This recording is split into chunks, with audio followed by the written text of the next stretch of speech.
Olá, boa noite. Seja muito bem-vindo ao nosso novo espaço para conversar sobre negócios. Você deve estar se perguntando que tipo de negócios vamos abordar por aqui. Bom, tudo partiu da necessidade de se abordar temas de interesse comum que influenciam diretamente em nossas vidas, como infraestrutura, saneamento, transportes, petróleo e gás, logística, meio ambiente, entre outros. E nada melhor do que estrear esse tipo de debate em um ano de pandemia e de eleições. A economia brasileira tem trilhado um caminho fortemente exportador nos últimos anos. E a pandemia da Covid-19 só acelerou esse processo, com destaque para as commodities agrícolas e minerais. E nós, aqui na região Nordeste, estamos juntamente com o Norte e o Centro-Oeste, assumindo o protagonismo nesse novo momento. Nosso propósito é debater com especialistas e autoridades os desafios para se ter as condições necessárias para esses investimentos. Para esse primeiro programa, escolhemos o tema rodovias. A movimentação de cargas dos portos públicos brasileiros cresceu 6,6% no primeiro semestre de 2020, isso em relação ao mesmo período do ano passado. Mesmo com a crise sanitária, 5 autoridades portuárias tiveram acréscimo na movimentação no primeiro semestre. Companhia Docas do Pará, Porto de Suape, Portos do Paraná, Santos Port Authority e EMAP. Os números comprovam que mesmo com a pandemia, o setor portuário continua funcionando bem e cumprindo o papel de escoar seus produtos para outros países, colaborando assim com a balança comercial brasileira. Esse crescimento aconteceu mesmo com as deficiências que temos em termos de rodovias e ferrovias para levar esses produtos até lá. Nós poderíamos exportar mais se tivéssemos estradas em boas condições de tráfego. O impacto cai diretamente nos transportadores e produtores agrícolas. Com estradas precárias e de difícil acesso, os reflexos são em cadeia. Vamos dar uma olhadinha em como se encontra a situação atual das rodovias. Entre as principais rodovias federais que cortam a região Matopiba, temos as BR-135, 010, 222, 226, 230 e a 316. A BR-135 faz a ligação do Matopiba, com exceção do Tocantins, à região portuária, cruzando os estados do Maranhão, Piauí e Bahia, se estendendo até o norte de Minas Gerais. Ela é considerada uma das rodovias mais importantes, com grande fluxo de veículos, onde são registrados muitos acidentes, segundo a Polícia Rodoviária Federal. O estado do Maranhão tem 7 rodovias federais, sendo que a principal, a que tem mais ocorrência de acidente, ela fica exatamente aqui no começo de São Luís, que é a BR-135. Ela tem mais ocorrência de acidente, ela é a rodovia mais movimentada por estar exatamente na capital com mais de 1 milhão de habitantes. É a única saída por terra aqui de São Luís do Maranhão. A BR-222 sai da cidade de Marabá, no Pará, ligando o Maranhão, Piauí até Fortaleza. As BR-135 e 316 ligam São Luís às capitais Belém e Teresina. A BR-230 liga a região produtora de grãos de Balsas, sul do estado, à BR-135 e então até a região portuária de São Luís. Uma pesquisa realizada pela Confederação Nacional de Transporte em 2018, onde foram analisadas as rodovias federais e trechos estaduais considerados estratégicos para a movimentação de cargas pelo Brasil, mostrou que temos poucas rodovias pavimentadas no país. Apenas 213.453 quilômetros de rodovias são pavimentadas, o que corresponde a 12,4% da extensão total. A malha não pavimentada representa 78,5% do total da malha rodoviária nacional. Ainda segundo a pesquisa, na região Nordeste, 59% das vias estudadas apresentam qualidade classificadas em uma escala de regular, ruim e péssimo, com apenas 41% consideradas ótimas ou boas. A gente traz agora essa discussão aqui para o estúdio com os nossos convidados dessa noite de estreia. Arthur Cabral, nosso consultor de conteúdo, comentarista, vai estar sempre por aqui com a gente. Arthur, seja bem-vindo. Boa noite, Amanda. Boa noite a todos. Temos aqui também hoje Ricardo Carreira, especialista em logística. Tudo bem? Boa noite. Boa noite, é um prazer imenso estar aqui com vocês. E Antônio Marcos Oliveira, diretor-presidente do Sindicato das Empresas de Transporte, de Carga e Logística do Maranhão. Seja bem-vindo. Boa noite, Antônio. Boa noite. Muito obrigado pelo convite. Antônio, vou começar perguntando para você, né, que está por dentro do transporte. Eu sei que vocês são os mais afetados, né? Quem trabalha com transporte, trabalha também com distribuição. Como é que você avalia essa situação e os impactos que podem ser gerados com essa questão das rodovias? Está muito difícil, né? Para a gente hoje, no nosso setor de transporte, a questão das rodovias hoje, a gente está elevou nossos custos, né? Tempo, né? Então hoje manutenção de caminhão, estradas, essas estradas não ajudam, você, além de perder dinheiro, que é tempo também, que isso também contabiliza, né? Os nossos caminhões hoje poderiam fazer mais viagens dentro de um mês, se as estradas estivessem melhores, tivessem boas condições para a gente rodar. Então, hoje está muito difícil essa situação para a gente administrar, né? Você conta com uma viagem, com um caminhão, você conta aquele tempo para voltar e ele nunca chega naquele prazo que você sempre está esperando ali. Antônio, a nível de sindicato, vocês já precificaram qual é esse custo que é imputado hoje ao setor de transporte rodoviário por conta das condições de rodagem nas estradas brasileiras, de forma geral, do Maranhão, daqui da região? Varia muito, né, de regiões, principalmente a nossa aqui hoje, porque hoje a gente tem uma grande dificuldade com relação ao nosso estado, com relação ao transporte, devido às condições de estrada e retorno também, né, que a gente não tem. Essa é uma questão que a gente sofre muito hoje no nosso setor, né? Então a gente contrata um caminhão hoje em São Paulo, você paga mais caro, quando se fala que é para cá, você cobra um preço, quando vem para cá, cobra mais caro, né? Porque você não tem um retorno e as condições de estrada são muito complicadas, né? Então isso eleva o nosso custo. Eu digo que hoje a gente tem um custo maior do que os outros estados nessas situações aí, né? Mas a gente ainda não fez uma estimativa aí de quanto gera isso, depende muito de cada setor de transporte que a gente tem hoje, né? Porque nós temos hoje um caminhão que faz uma carga de lá para cá, uma entrega só. Nós temos que fazer as entregas fracionadas. Então, tudo isso eleva mais essas situações. Quando a gente fala assim em tempo de rota, você acredita que conseguiria minimizar esse tempo? Ou tem alguma porcentagem que você conseguiria otimizar se tivesse em boas condições? A questão do frete também, que aumenta por conta desse tempo maior em rota, manutenção dos veículos. Hoje, para a gente aqui, principalmente no nosso estado aqui, hoje que eleva nosso custo de diária, né, que você paga diária para os nossos motoristas, né, e isso eleva porque hoje qualquer um setor que você vai hoje fazer entrega, a maioria das estradas estão com problema, né, tanto as MAs como as BR, né, então isso eleva um custo em todo esse setor de diária, de manutenção de caminhão, de desgaste, né, do próprio caminhão, então tudo isso eleva um custo de 20% a 30% nessa tempo que a gente perde nessas rodovias. Professor Ricardo, eu queria que você falasse um pouquinho, avaliasse essa situação atual das rodovias, como a gente colocou aqui, expôs alguns números. Como é que você avalia essa situação? Bom, em linhas gerais, né, o Brasil ele sofre muito com as condições rodoviárias, né? A gente tem um problema que já está assim, inserido no dia a dia do brasileiro, da movimentação de carga, até pelo grande número de concentração. Hoje a gente concentra muito a movimentação de carga no transporte rodoviário.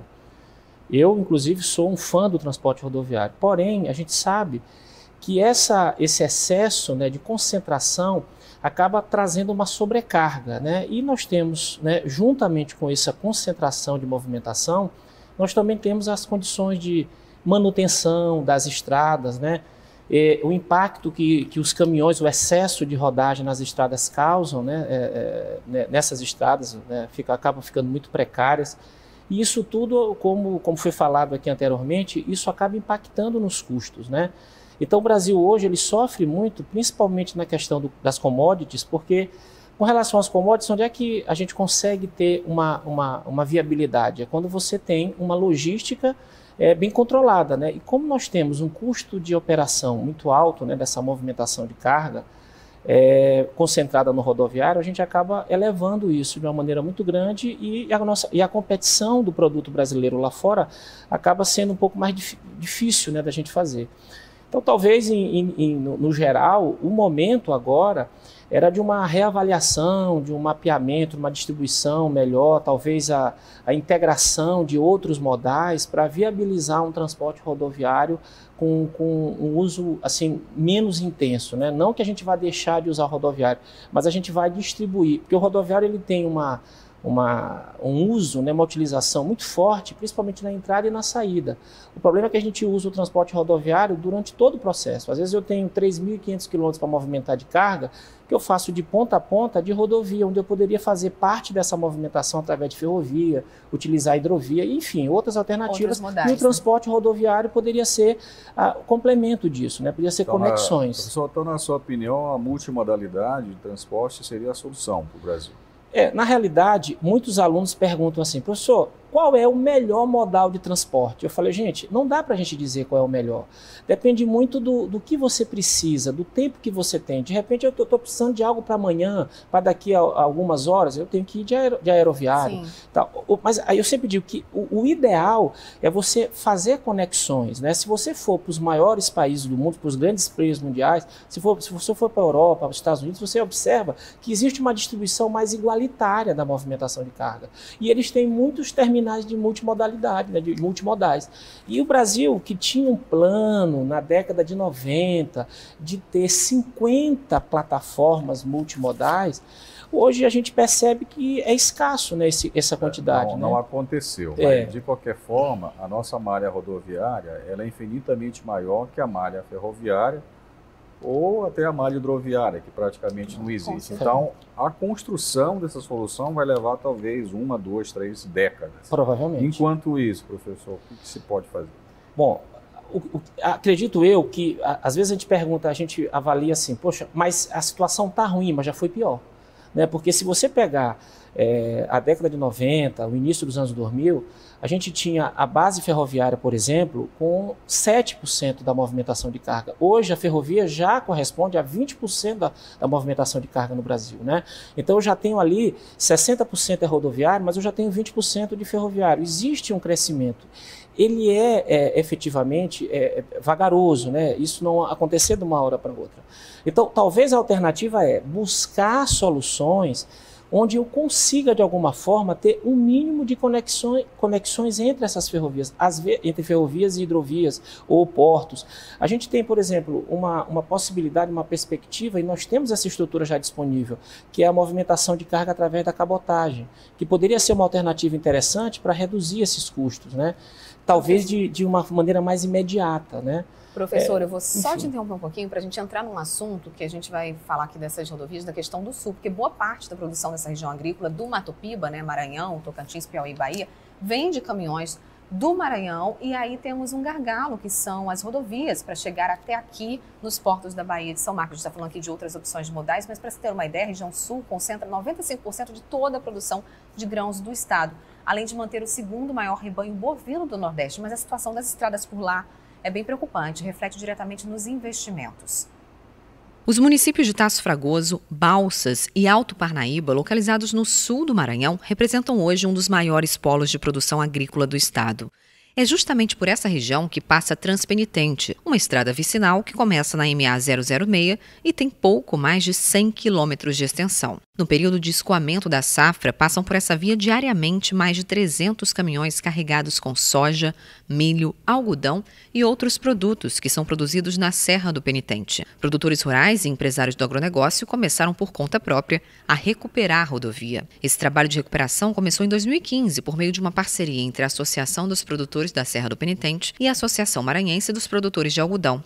Para que a estrada de terra tenha condições de tráfego, os produtores gastam mais de R$1 milhão por ano só para fazer a manutenção da via e garantir o escoamento de grãos. Temos trabalhado muito fortemente com a recuperação de estradas, vicinais, manutenção e levantamento num percurso ali da região denominada Transpenitente, que abrange 3 municípios da nossa região, Tasso Fragoso, Alto Parnaíba e Balsas, e que tem um percurso de aproximadamente 110 km.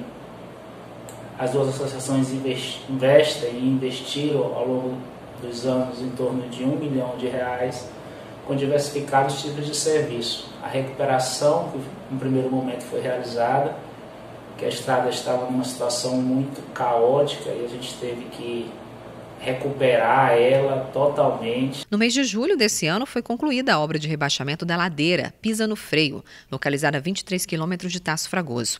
Esse trecho era considerado um dos acessos mais difíceis na escoação de grãos, porque os caminhões tinham dificuldade de subir a ladeira e o rebaixamento da encosta facilitou esse tráfego.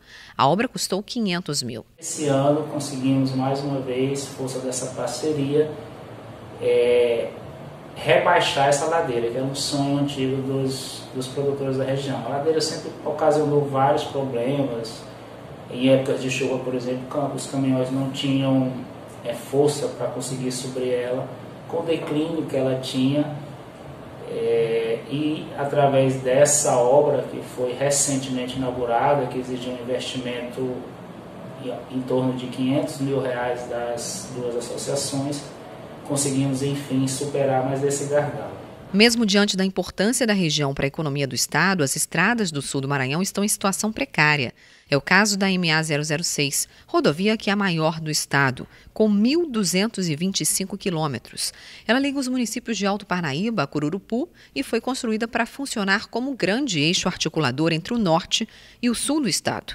A rodovia está sem manutenção há anos e por ela passam diariamente centenas de caminhões carregados de grãos. As condições das estradas aqui no sul do Maranhão nos deixam um prejuízo muito grande. Os caminhões, as transportadoras, nós temos um custo, né, um aumento de custo de frete. Então as dificuldades são muito grandes. O tempo que leva para vir um caminhão de Balsas até a Serra do Penitente, pessoal, é 6 horas de viagem. Não tem como uma estrada tão importante como a MA 006, que liga Balsas a Alto Parnaíba, ficar num estado que se encontra. A região produtora agrícola da Serra do Penitente tem 150 mil hectares de terras produtivas. Dessas, os principais produtos cultivados são soja, milho e algodão. Nós somos o Maranhão que produz alimentos para o mundo, investimos em tecnologia, nós temos aqui altos tetos de produtividade, tanto em soja, milho e algodão. Praticamos aqui uma agricultura sustentável, com responsabilidade social, econômica e ambiental.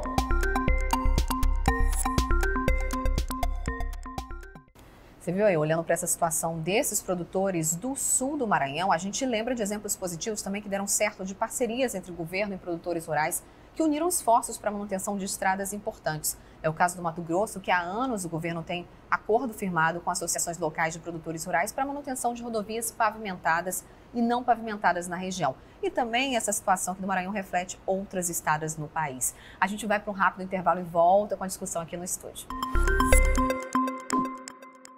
Estamos de volta no Negócios na Pauta. Nossa pauta no dia é rodovias. Em meio às dificuldades, alguns passos estão sendo dados para tentar minimizar a situação dos produtores e exportadores. O ministro da Infraestrutura, Tarcísio Freitas, assinou agora no segundo semestre do ano ordens de serviço para início imediato de 2 obras no Maranhão.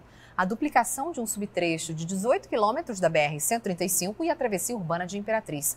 Serão investidos 80 milhões de reais nas melhorias e elas deverão ser concluídas até dezembro deste ano.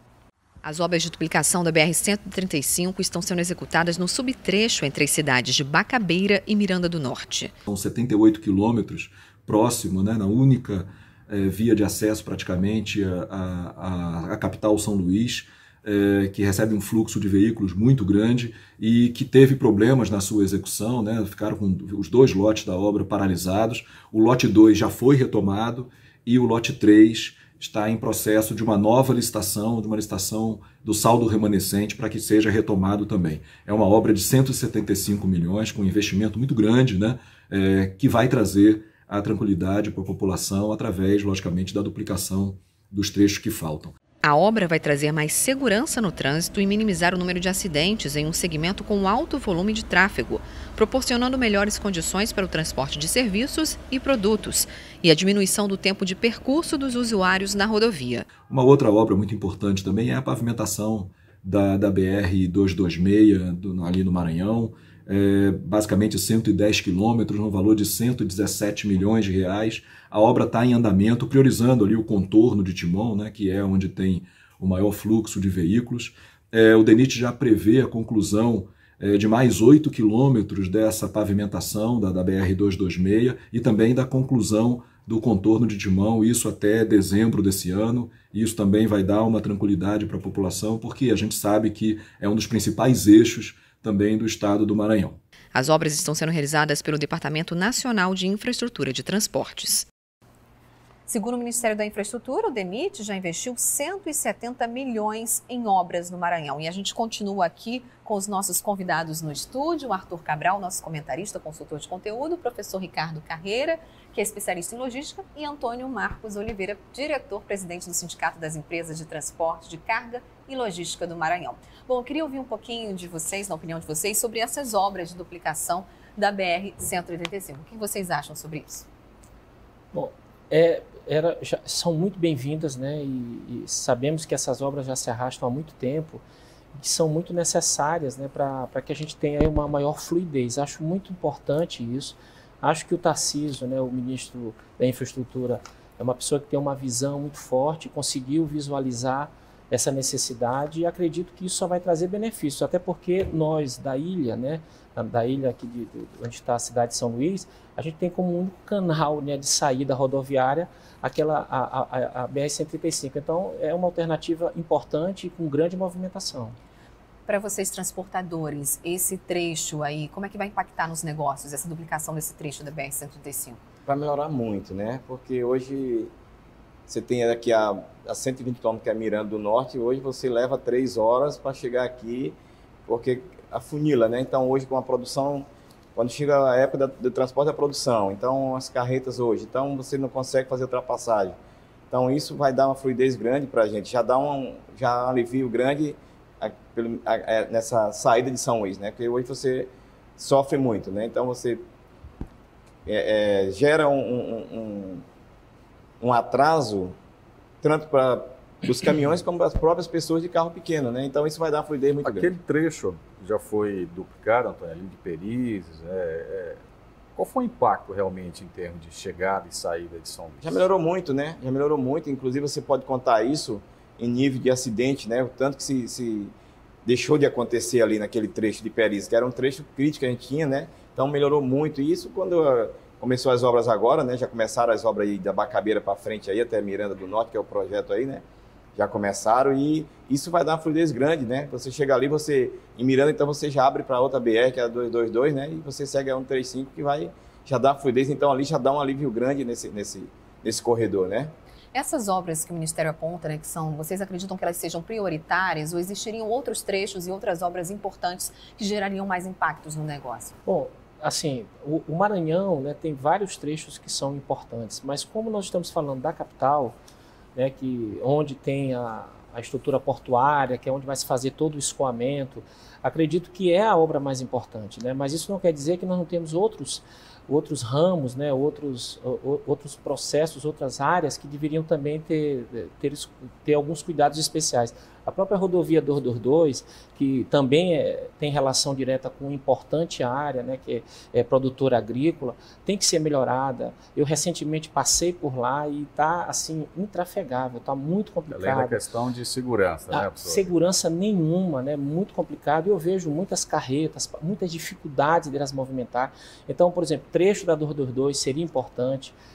Tem também lá embaixo, né, com Porto Franco, Balsas, São Raimundo das Mangabeiras, que são áreas também que têm movimentação intensa de transporte rodoviário e também tem dificuldades na movimentação de carga. Então eu acho que prioridade sim, mas isso não quer dizer que não existam outras áreas, de repente, com uma prioridade secundária, mas que também precisam ser corrigidas. Eu vou fazer uma pergunta aqui para o Antônio. Antônio, além dessas questões da dificuldade de trafegar, como é que é hoje a situação da segurança para as cargas e condutores nas rodovias aqui da região? Quando se fala em segurança, se você tem uma BR que você tem a fluidez, o risco é menor. Mas ontem eu vim mesmo de Santa Inês ali, então você não consegue um caminhão andar a mais de 20 km por hora. Então aquilo ali é vulnerável, você fica muito à mercê dos assaltantes, né? E além de você quebrar em qualquer um trecho daquele deserto, então você está, né? Então, se fosse uma rodovia de acesso bom, de boa qualidade, então isso diminui muito o risco, né? Mas do jeito que está hoje, você fica aí à mercê das situações, né? Verdade. Agora a gente vai para um rápido intervalo. Na sequência, a gente volta falando sobre concessões, né? Iniciativa privada, parcerias público-privadas para as rodovias. Já, eu estou de volta. Estamos de volta. A pauta agora é Programa de Parcerias de Investimentos para as Rodovias. O Piauí fará uma nova parceria público-privada para delegar estradas. O projeto prevê 920 milhões de investimentos em 276 quilômetros de rodovias, um trecho importante da rota para escoamento de grãos ao Maranhão. Hoje, quem percorre essa rota se depara com condições precárias. Um terço das vias não é nem sequer pavimentada. Outro ponto a se destacar é a aprovação do governo federal para a concessão da BR-153 Tocantins-Goiás, que deve entrar em processo de leilão até o fim deste ano. De acordo com as minutas de edital e contrato, a concessão consiste na exploração por 30 anos da infraestrutura, da prestação do serviço público de recuperação, conservação, manutenção, operação, implantação de melhorias e ampliação de capacidade das rodovias. BR-153-414-080 Tocantins-Goiás, em mais de 850 quilômetros de extensão. É uma concessão que já traz uma série de inovações, né? Nós já temos nessa concessão previstos pontos de parada e descanso obrigatórios de construção para o caminhoneiro. Isso dá mais segurança, inclusive, no trânsito, né, desses caminhões pesados ao longo da rodovia, porque eles vão ter um local preferencial para descanso. Então isso cumpre a lei de 2015, que é a lei dos caminhoneiros, né, a lei do descanso, e dá um apoio para que eles possam estar sempre em condições de dirigir nas melhores condições possíveis. Então, além disso, nós temos um investimento de tarifa diferenciada. Então, o usuário começa a pagar uma tarifa de pista simples, e na duplicação, só após um determinado trecho de duplicação, é que ele passa a pagar um adicional daquela tarifa, e aí ele só paga a tarifa cheia quando o trecho já está duplicado, que é uma novidade muito interessante, né? Porque corrige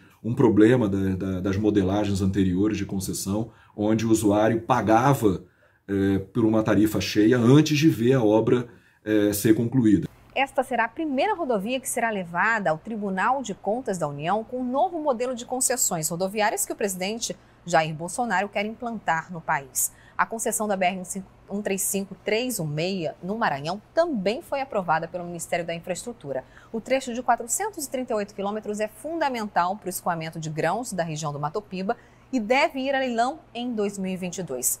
Antes de debatermos com nossos especialistas e convidados esse novo modelo de concessão, vamos ver um vídeo que explica como funcionam as etapas de uma concessão de uma rodovia federal. A concessão de uma rodovia movimenta a economia regional e gera milhares de empregos. Graças ao trabalho desenvolvido pela NTT, bilhões já foram investidos em nossas estradas, garantindo a execução de centenas de obras, o que não teria sido possível com o orçamento público. Primeiro, o Ministério da Infraestrutura estabelece as políticas públicas de transporte que deverão ser executadas em seu governo.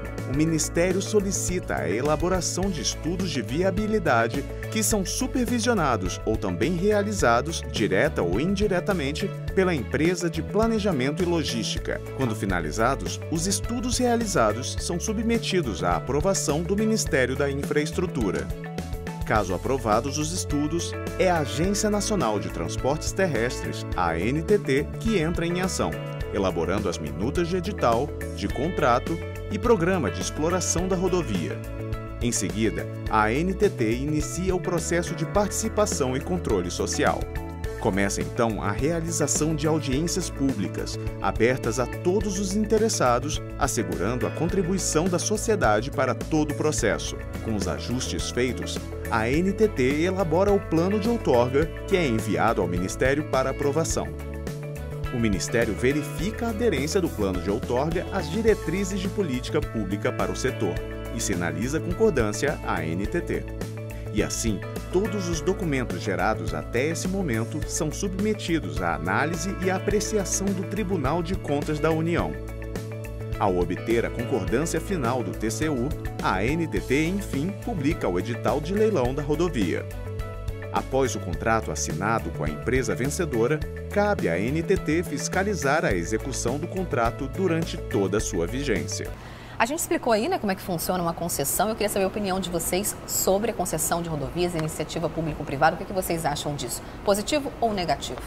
Positivo, né? Tem uns pontos positivos, tem uns pontos negativos. Depende de quantos pedaços vai se pagar, de qual é o trecho que essa duplicação essa privatização vai acontecer, né?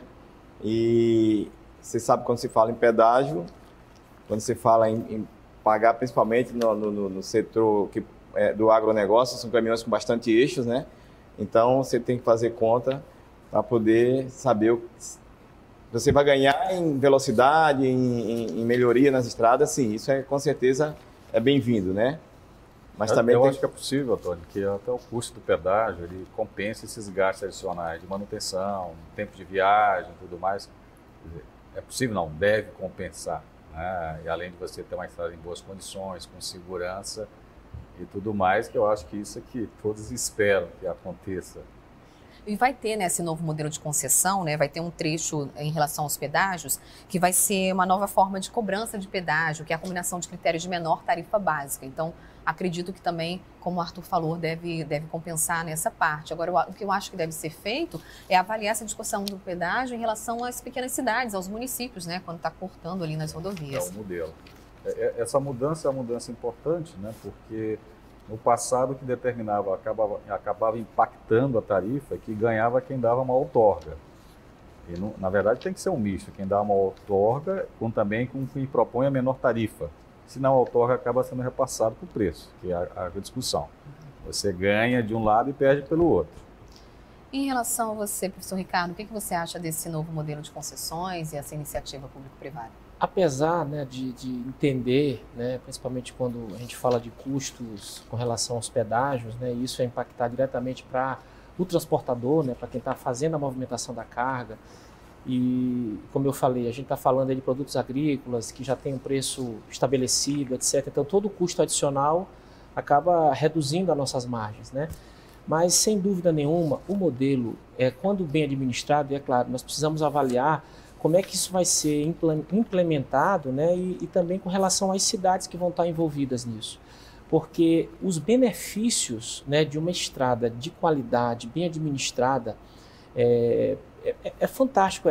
Os resultados, né, e a produtividade que essa estrada vai dar é impressionante. Se você pegar e avaliar o nível de produtividade de uma rodovia brasileira e uma rodovia americana, você vai ver a discrepância que existe, né?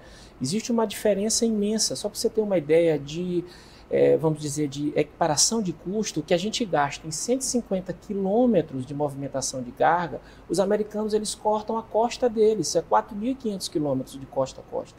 Então a gente observa que o nosso custo de operação é muito alto. Então, quando eu tenho uma estrada, que eu tenho uma fluidez maior, redução de risco de acidentes propriamente ditos, a redução inclusive de seguros, porque hoje o seguro é muito alto, né? Foi falado recentemente com relação à segurança. Hoje nós vivemos em uma área do Brasil onde nós temos os seguros mais caros. Por quê? Porque são as áreas mais afetadas. É roubo de carga e etc. Então isso tudo acaba impactando no valor do seguro. Então quando eu tenho uma rodovia bem administrada, gerenciada, de boa qualidade, eu tenho fluidez, eu acabo tendo ganho de produtividade e isso acaba compensando. Mas é claro, isso tudo tem que ser muito bem acordado, estabelecido, as regiões que isso tudo, qual vai ser o impacto positivo nessas regiões também. Mas eu sou muito favorável, né, ao processo de privatização, né, principalmente, mas em especial as rodovias eu acho que vai ter um benefício muito grande. Eu acho que até uma coisa importante a gente ressaltar aqui, que toda vez que se fala em concessão de rodovias, essa palavra privatização aparece, né? Na verdade, não está sendo privatizado, né? É verdade. O que está sendo é feita a concessão de exploração de uso durante um período, que após esse período o ativo retorna ao governo, né? Então essa discussão acaba acontecendo, mas estão privatizando, não é bem privatizado. Exatamente. Né? Inclusive isso acontece não só com as rodovias, né? Você fala de ferrovia, a mesma coisa, porto, né? A mesma coisa. Aeroporto. Na verdade, a gente cria assim privatização, por quê? Porque a iniciativa privada vai estar administrando durante um determinado período, claro. Ele não vai ser dono daquilo ali. Mas assim, o modelo, quando a iniciativa privada ela assume o processo, né, a gente observa como você tem um ganho de produtividade bem efetivo. Podemos dar alguns exemplos, mas efetivamente acredito que vai ser muito bom. Você falou de um exemplo, né, internacional dos Estados Unidos, e nesse novo modelo de concessão, interessante é que os editais vão ser publicados em português e inglês, abrindo concorrência também para empresas estrangeiras. Vocês veem isso também com bons olhos, também estando com esse financiamento, com essa... Inclusive, Amanda, esse investimento internacional? A concessão agora da rodovia Tocantins-Goiás, ela já é internacional. Verdade. Ela então já está nesse novo modelo de concessão. Ela já tem interessados, grandes empresas do mundo inteiro estão procurando parceiros brasileiros para poder entrar nesse leilão, né? Normalmente os estrangeiros procuram parceiros brasileiros e para entender se for a legislação brasileira tem que ser daqui, né? Esse modelo, ele é um modelo que a gente não pode entender de uma outra forma, porque o mundo hoje ele é integrado, né? Então é difícil eu querer fazer algo desse porte e não envolver a comunidade internacional. Se você observar alguns aeroportos brasileiros que foram, né, que hoje estão gerenciados e administrados pela iniciativa privada, boa parte deles tem parceiros internacionais. Você vê no aeroporto de Confins, você vê Guarulhos, você vê a Inframérica lá em Brasília, todos têm parceiros internacionais. Até porque talvez não tenhamos nem expertise suficiente para administrar isso aqui sozinho. Então, acredito que eu vejo com muito bons olhos essa troca. Professor, e esse modelo dos aeroportos, não há dúvida que está funcionando bem, né? Os aeroportos nossos melhoraram muito. Foi muito criticado no início, serviço, porque né, as pessoas criticavam. A pontualidade de voos hoje é absurdamente diferente do que no passado, então ninguém pode discutir isso aí. E a qualidade, você entra no aeroporto de Brasília, por exemplo, principalmente os dois maiores em Guarulhos, você se depara com aeroportos assim, de padrão internacional. Padrão europeu, padrão americano, alto nível de aeroportos. E isso só aconteceu a partir desses últimos anos com esse processo, né, de concessões. Eu queria agradecer a participação de vocês. Acho que a gente fez uma discussão aqui muito interessante, montando os pontos positivos e negativos, apontando como é que está o panorama, um raio-x da situação das rodovias aqui no Brasil, e trazendo também para a região norte, a região do Mato Piba. Quero agradecer, Antônio, a sua participação, agradecer também ao professor Ricardo. Muito obrigada. A gente que agradece também. Obrigada, Arthur, mais uma vez aqui. Obrigado, por estar contribuindo com a gente, né, trazendo mais conteúdo para o programa. O Negócios na Pauta fica por aqui. No próximo programa, a gente fala de qualificação de mão de obra e mercado de trabalho. Aproveite e acompanhe nas nossas redes sociais. Vamos adorar saber a sua opinião. Sua contribuição é muito importante para as nossas próximas pautas. Uma ótima noite para você e até semana que vem.